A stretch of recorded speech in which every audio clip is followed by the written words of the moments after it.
Olá amigos, eu me chamo Rafael Alves e para não perdermos o costume, iremos conhecer hoje mais uma bela história, dessa vez envolvendo uma marca suíça com mais de 150 anos de existência, levando por meio dos alimentos, vida e bem-estar para pessoas do mundo todo. Mas antes de continuarmos com a história de hoje, eu quero te convidar a fazer parte do canal e caso você queira conhecer a história de alguma marca que ainda não foi contada, deixe então nos comentários que irei gravar um vídeo contando a história dela o mais breve possível. Nasci em 10 de agosto de 1814, na cidade alemã de Frankfurt, Heinrich Nestlé, ou como é mais conhecido, Henri Nestlé, se tratando do 11º de 14 filhos do vidraceiro Johann Ulrich Nestlé, que havia herdado o negócio da família. Além de possuir gerações de vidraceiros, a família também deu origem a diversos prefeitos, mas seria com Henri que o nome Nestlé se tornaria conhecido em todos os cantos da terra, dando origem a uma das maiores marcas comerciais de todos os tempos.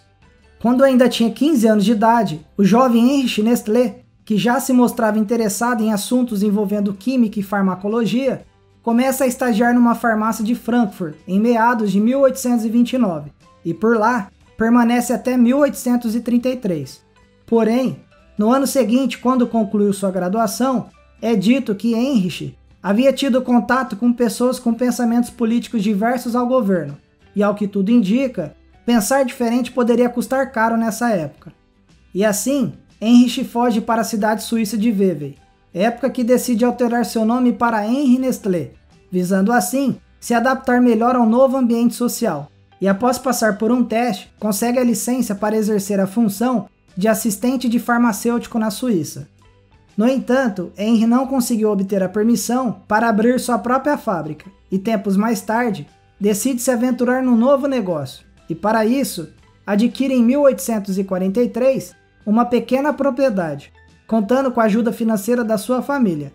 E ali começa a fabricar bebidas alcoólicas e óleos e posteriormente amplia a produção para água mineral e limonada, até mesmo gaseificada como um tipo de refrigerante artesanal. Contudo, pouco tempo depois, a Europa sofreria com uma severa crise alimentar, devido a uma praga que havia se alastrado nas plantações de batatas de diversos países europeus. E todo esse cenário caótico impactou diretamente o pequeno negócio de Henri, que se viu forçado a interromper a produção de bebidas em 1847. Nessa altura, Henri estava sem a sua principal fonte de renda, mas esteve sensível às demandas da época, e notou que o conselho da cidade de Vevey estava procurando por maneiras de introduzir um tipo de iluminação pública a gás, pois eram melhores do que lâmpadas a óleo. Contudo, tudo isso parecia ser um sonho bem distante, pelo alto custo de construir uma rede de gás conectando a cidade. Mas para Henri, toda essa discussão se revelou como uma grande oportunidade, e então ele desenvolve um gás liquefeito como combustível para a iluminação pública de Vevey, até que a cidade tivesse condições de se conectar a uma central de gás. Nessa época, Henri Nestlé decide permanecer focado na produção do gás para a iluminação da cidade, e pouco tempo depois, aposta também em fertilizantes, abandonando assim as demais atividades. Mas em 1863, a cidade é enfim conectada a uma central de gás, de modo que o seu produto deixa de ser adquirido pela prefeitura da cidade, colocando o Henri, agora com 49 anos de idade, numa situação onde ele precisaria se reinventar novamente. Já como uma tentativa de superar a crise, Henri se arrisca a produzir um novo tipo de cimento, mas por se desentender com seu sócio, a fabricação não foi adiante. Mas dessa vez, o golpe não foi tão duro, pois já nessa época, Henri estava trabalhando numa fórmula para um cereal infantil. Se diz que nesse período os índices de mortalidade infantil eram alarmantes. Só para se ter ideia, estima-se que entre 15% a 25% das crianças morriam no primeiro ano de vida, e embora as mortes nem sempre tivessem relação direta com a nutrição, este era, sem dúvida alguma, um dos principais motivos. Mas é importante ficar claro que Nestlé não foi pioneiro na criação de um alimento infantil em sua época, pois o renomado cientista e professor de química alemão, Justus von Liebig, havia criado 2 suplementos que ficaram conhecidos como sopas para bebês. É dito que o químico havia se interessado pelo tema nutrição infantil, pois 2 de seus netos não podiam ser amamentados. O invento chamou muita atenção, e detalhes de sua fabricação foram parar até em jornais da época, de modo que empresas recorreram a tais publicações para produzir e comercializar imitações da inovadora sopa de bebê de Liebig. Henry tinha conhecimento sobre o produto desenvolvido pelo químico alemão. Inclusive, foi dito por ele mesmo que a tal sopa de bebê era um excelente produto, mas ainda tinha um problema com ela: a dificuldade no preparo e na seleção dos ingredientes exigidos.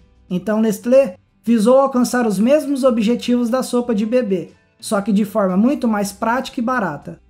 E assim, no outono de 1867, Henri Nestlé, agora com 54 anos de idade, realiza a invenção mais importante de sua vida, o cereal infantil Nestlé, inicialmente chamado de Kinder Mel, um alimento especial para crianças que basicamente era formado à base de leite, açúcar e farinha de trigo. Henri se surpreendeu com seu próprio produto, pois o cereal infantil se mostrou muito mais versátil do que se esperava, e podia ser utilizado tanto para alimentar bebês com vários meses de vida, quanto para recém-nascidos. E assim, o novo produto se mostrou como substituto ideal para o leite materno. É dito que um bebê recém-nascido nessa época, e intolerante ao leite materno, após 2 semanas de vômitos contínuos, já quase sem esperança, havia sido salvo pela nova farinha láctea Nestlé, gerando na época um verdadeiro alvoroço. Se diz que tal situação impulsionou muito as vendas no início, dispensando até mesmo a necessidade de investimento com publicidade. E assim, Henri Nestlé passa a focar exclusivamente em seu novo produto, mas o começo não foi fácil. Os lucros dos primeiros 5 anos de operação foram todos aplicados na empresa, parte direcionada à expansão do negócio e o restante para pagar as dívidas hipotecárias contraídas no início do empreendimento. Até dinheiro emprestado com a sogra, Henri Nestlé havia pegado, para comprar as primeiras máquinas para a produção do famoso cereal. As primeiras publicidades da farinha láctea Nestlé enfatizavam que o produto era de alta qualidade e se mostrava como uma ótima alternativa ao leite materno, de modo que as mães não precisavam comprar uma cesta cheia de ingredientes e não havia necessidade de adicionar leite fresco, pois a preparação do produto era rápida e fácil, bastando fervê-lo com água, dispensando inclusive a necessidade de um vasto conhecimento em culinária. Com o tempo, Nestlé percebeu que seus clientes viam seu produto não apenas como um alimento, mas também como um remédio, e o utilizavam na esperança de aumentar as chances de sobrevivência de seus filhos, o que em dado momento levou Henri Nestlé a traçar mais uma abordagem de divulgação para o produto, que passou a ser vendido até mesmo em farmácias, como um remédio para a diarreia. Outra preocupação constante de Henri Nestlé foi o consumo correto do produto, já que a maioria de seus clientes nunca haviam ido numa consulta a um médico para tratar exclusivamente sobre assuntos relacionados à nutrição. Por isso, a partir de novembro de 1868, as latas passam a contar com instruções gerais de uso, evitando assim usos inadequados por parte dos clientes. Conforme a empresa foi adquirindo novas e melhores máquinas, a produção foi aumentando para atender à demanda crescente pelo produto. Só para se ter ideia, as vendas saltaram de cerca de 8.600 latas em 1868 para 670 mil em 1874, e no ano seguinte, superava pela primeira vez a marca de 1 milhão de latas. Durante sua gestão, Henri se concentrou num único produto, e em 7 anos, foram vendidos milhões de caixas de farinha láctea Nestlé para 18 países. Além disso, o produto já havia sido alvo até mesmo de premiação em exposição de alimentos que aconteceu em Paris.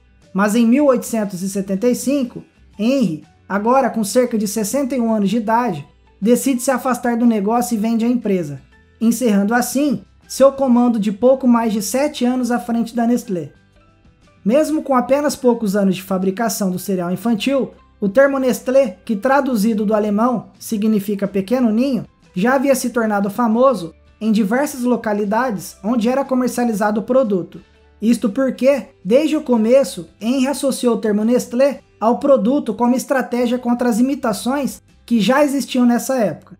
E com isso, o nome da família passa a desenvolver uma forte identificação com a clientela, ao ponto dos novos donos da companhia decidirem pela sua manutenção como marca do produto, mesmo com Henri Nestlé agora fora dos negócios. Outro detalhe curioso é o famoso logotipo formado por um ninho, usado pela primeira vez em 1868.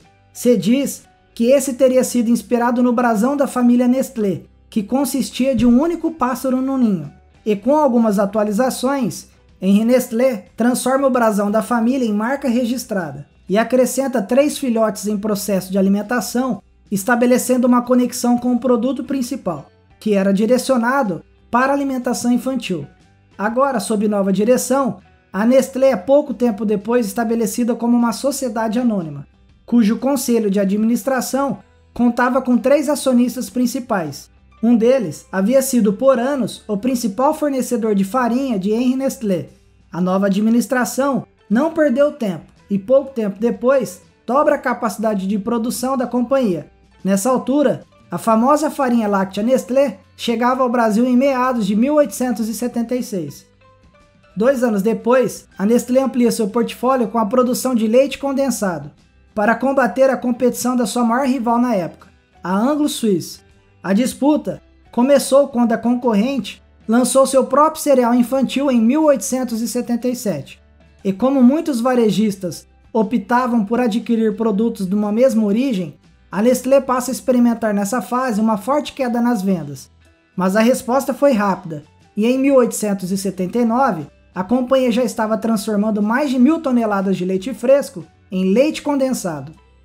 Nos anos seguintes, com o retorno do crescimento na demanda, a Nestlé passou a estabelecer novas filiais na Suíça e, em 1883, era construída a primeira planta fabril fora do país, na Áustria. Em 1890, uma notícia triste surpreenderia a todos. Henri Nestlé, responsável por criar a lendária marca Nestlé, falece em 7 de julho, aos 75 anos de idade. Em 1904, a companhia passa a produzir seu primeiro chocolate, e já no ano seguinte, funde com a sua até então rival Anglo-Suisse, e em pouco tempo, já contava com mais de 20 fábricas, e começa a usar subsidiárias no exterior para estabelecer uma rede de vendas que abrangia a África, Ásia, América Latina e Austrália, além do portfólio que passa a contar com leite condensado sem açúcar e leite esterilizado. O famoso leite condensado, que traduzido para o português significa a leiteira, fazia clara alusão à profissão de leiteira na Suíça, e à medida que ele foi sendo introduzido em mercados internacionais, a companhia optou por manter o mesmo significado, mas sempre na língua do país, surgindo assim as marcas La Lecheira para países que falam espanhol e Milkmaid na língua inglesa. No início, o Brasil recebeu a versão inglesa do produto, mas o termo Milkmaid não caiu no gosto dos brasileiros, era difícil de falar. Então acontece algo curioso, a marca não era composta apenas de letras, mas também de uma figura emblemática, uma moça carregando baldes de leite. E adivinhe só, os brasileiros passaram a chamar o produto de o leite da moça. Sensível ao mercado, a Nestlé decide rebatizar a marca tempos mais tarde, nascendo assim a icônica Leite Moça. Voltando para a nossa linha do tempo, em 1914, com o início da Primeira Guerra Mundial, ocorre um repentino aumento na demanda de leite condensado e chocolate, fruto de grandes contratos governamentais. Mas ao mesmo tempo, surgiam algumas dificuldades, sendo a principal delas a escassez de matéria-prima. E com o intuito de superar esse obstáculo, a Nestlé passa a adquirir diversas unidades de processamento, de modo que em 1918 já eram 40 fábricas. O leite condensado era tido como duradouro e fácil de transportar, tornando um dos produtos mais populares entre as Forças Armadas, fazendo com isso que a Nestlé vendesse muito nessa época. Com o fim da guerra, a demanda por leite condensado diminui drasticamente e conduz a Nestlé a uma severa crise no início da década de 20. E após muito esforço e planejamento, a companhia se recupera desse infortúnio, mas se vê em meio a outro momento delicado em 1929, com a quebra de Wall Street, dando início ao período que conhecemos como a Grande Depressão, responsável por reduzir drasticamente o poder de compra do consumidor. Nessa altura, a Nestlé compra a maior empresa de chocolate da Suíça, tornando os chocolates um de seus principais produtos, já contando com lançamentos na década de 30, com destaque especial para o famoso chocolate branco Galac. Mesmo em meio a outra fase difícil, a Nestlé cria em 1932 a marca Nescau para o mercado brasileiro, fruto da junção do prefixo Nes, de Nestlé, e Cal, de cacau, que na época era escrito terminado em O, mas em razão de uma mudança ortográfica anos mais tarde, a marca foi rebatizada em 1955, ganhando o nome de Nescau, agora terminado com U. Mas não pense que a Grande Depressão impactou só outros países. Muito pelo contrário, o Brasil, mais do que nunca, precisava vender café, pois além de contar com uma superprodução nessa época, a economia do país era intimamente ligada às exportações do produto. Mas para a infelicidade da nação, os preços no mercado internacional despencaram, colocando o país numa situação delicadíssima. Então, a fim de encontrar uma saída para esse momento, o governo brasileiro entra em contato com os representantes da Nestlé. A marca, que nessa altura já fabricava leite em pó no país, foi questionada pelo governo brasileiro sobre a possibilidade de se desenvolver um café solúvel, uma vez que grão de café era abundante por aqui. A Nestlé encara o desafio e, após longos 7 anos de pesquisa e desenvolvimento, a companhia desenvolve um produto capaz de ser feito de forma instantânea e que mantém o sabor natural do café, nascendo assim, em 1938, a marca Nescafé, fruto da junção do prefixo Nes, de Nestlé, com café, termo que basicamente descreve o próprio produto, sendo após disso introduzido em diversos mercados internacionais, se tornando um grande sucesso de vendas. Mas a Nestlé não teve um longo tempo para comemorar, pois em 1939 o mundo todo é abalado com a notícia do início da Segunda Guerra Mundial, e durante essa fase nebulosa, a Nestlé permanece fornecendo seus produtos tanto para civis como para forças armadas de diversos países, ganhando ainda mais participação com a entrada dos Estados Unidos na guerra, após o ataque japonês à base norte-americana de Pearl Harbor em 1941. A Nestlé tomou algumas medidas importantes nessa fase. Como havia um forte receio acerca de uma possível invasão alemã na Suíça, a Nestlé enviou alguns de seus gerentes para um novo escritório formado nos Estados Unidos, que funcionou como uma segunda sede da companhia durante a guerra. Outra situação que preocupava era a impossibilidade de exportar leite na Europa durante essa fase.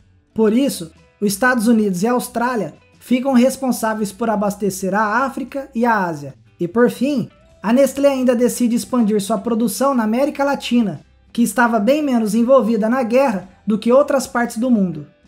Ainda durante o conflito, a Nestlé lança em 1944 uma das suas marcas mais queridas, o leite em pó Nido, que ganhou alguns nomes diferentes para mercados específicos. No Brasil, por exemplo, se tornou o icônico Leite Ninho, que atualmente carrega o título de marca de alto renome no Brasil.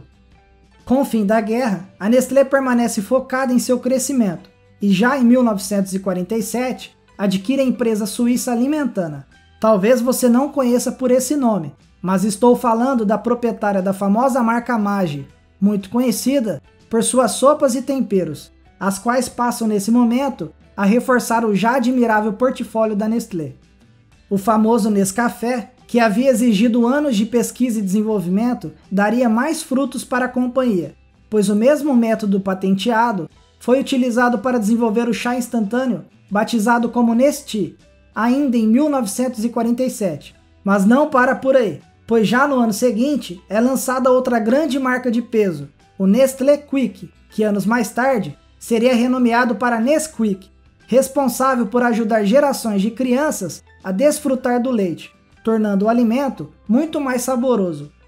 Nessa altura, os refrigeradores se tornam um dos produtos mais desejados em todo o mundo, o que possibilitou uma expansão ainda maior no mercado alimentício. A Nestlé, que até hoje é conhecida por ser uma empresa de muitas aquisições, nessa fase se movimenta rapidamente e adquire inúmeras companhias ao redor do mundo, ingressando em diversos nichos, tais como alimentos congelados, sorvetes, iogurtes e até mesmo água mineral, por meio da compra da marca francesa Vittel.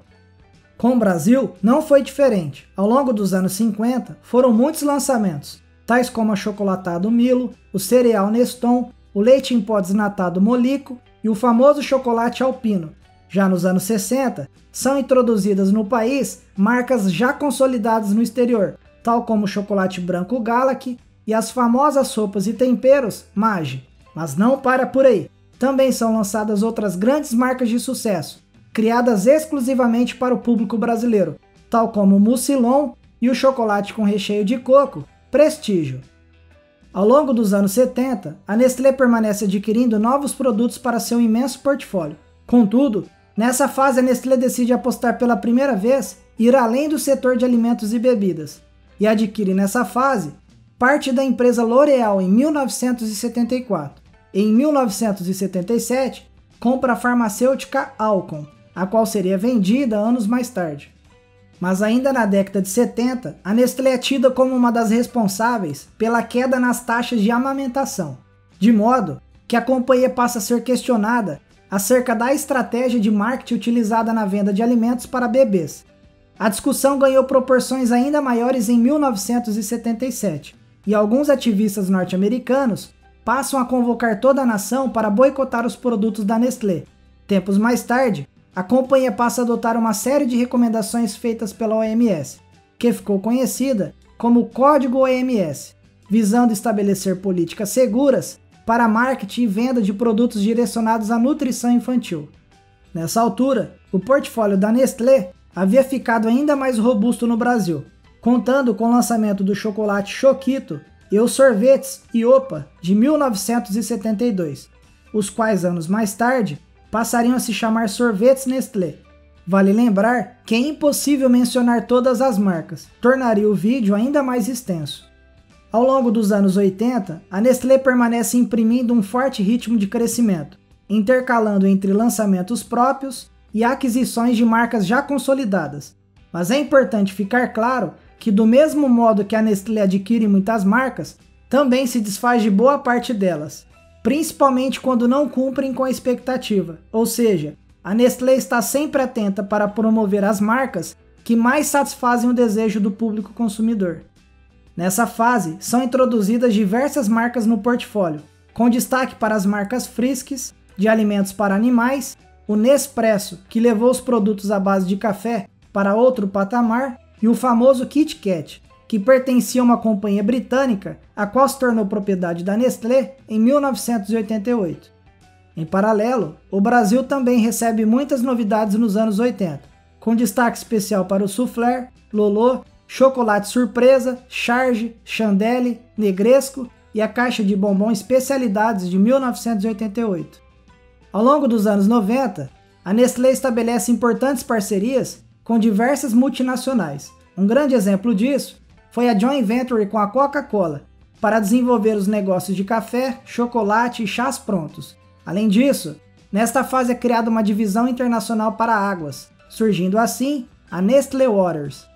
Quanto ao Brasil, a Nestlé permanece em forte ritmo de crescimento e se torna proprietária da marca Tostines em 1993, mas não para por aí, pois no ano seguinte é lançado o famoso leite fermentado Chamito, seguido da linha de cereais matinais Nestlé e dos biscoitos Passatempo e Bono, além de novas edições de produtos já consolidados no mercado. A partir dos anos 2000, a usual prática de aquisições ganha ainda mais força, e a Nestlé adquire companhias de diversos setores. No Brasil não foi diferente, e em 2002, a Nestlé adquire uma das principais fabricantes de chocolates do país, a Garoto, que nessa época já contava com grandes marcas, tal como Talento e Batom. No entanto, esse assunto gerou muitas discussões e é considerado um dos casos mais emblemáticos da história do CAD, que dentre suas muitas funções, tem por obrigação apurar possíveis abusos do poder econômico. A autarquia federal vetou a aquisição da Garoto 2 anos após a celebração do negócio, e a Nestlé apelou da decisão e vem arrastando por anos o caso no judiciário. Nos anos seguintes, foram lançados muitos outros produtos, incluindo novas versões de marcas já consolidadas. Um grande exemplo disso foi o lançamento do Nescau 2.0 de 2007, mas não para por aí. A marca desde então lançou sua linha de bebidas em cápsula, além de novas opções de chocolates, iogurtes, bebidas, sorvetes e uma infinidade de outros produtos que não irei mencionar aqui para o vídeo não ficar ainda mais extenso. Ao longo dos anos, a Nestlé soube diversificar seu portfólio de forma inteligente. Muitos lançamentos nunca chegaram ao mercado brasileiro, pois assim como fez no Brasil por diversas vezes, a Nestlé promove alguns produtos exclusivos para mercados específicos, sempre atenta aos hábitos de consumo do público de cada região. Ou seja, um produto lançado aqui pode não ter conexão alguma com o público de um país asiático ou do Oriente Médio. Há um bom tempo, a Nestlé vem se envolvendo em algumas polêmicas, desde acusações de exploração indevida de poços de água, a clientes insatisfeitos com a qualidade dos produtos, bem como com o tamanho deles, especialmente no que diz respeito aos chocolates. Ao longo de sua existência, a marca Nestlé passou por algumas mudanças em sua identidade visual, mas sempre mantendo o famoso ninho de pássaros criado a partir do brasão da família de Henri Nestlé. No Brasil, a marca teve alguns slogans de bastante sucesso, tal como Nestlé faz o melhor chocolate e o atual Nestlé faz bem. Desde que chegou no Brasil, a Nestlé continua investindo pesado em publicidade e permanece presente nas redes sociais, e já conta com mais de 300 mil seguidores em seu perfil do Instagram. Já no Facebook, a marca conta com mais de 11 milhões de seguidores, e no YouTube já são mais de 200 mil inscritos, com um total de mais de 700 milhões de views em seu canal. A marca suíça faz parte de um seleto grupo de marcas centenárias que sobreviveram a inúmeras guerras, crises políticas e econômicas. Como dito ao longo do vídeo, a Nestlé conta com um extenso portfólio, o que lhe dá o título de maior marca de alimentos do mundo. Ao longo de sua existência, a marca levou por meio dos alimentos, nutrição e bem-estar para bilhões de pessoas ao redor do mundo. Atualmente, a Nestlé está presente em 190 países e sua sede fica na cidade suíça de Vevey, onde tudo começou há mais de 150 anos atrás, contando com um admirável portfólio de mais de 2.000 marcas, além de um faturamento anual que gira na casa de bilhões.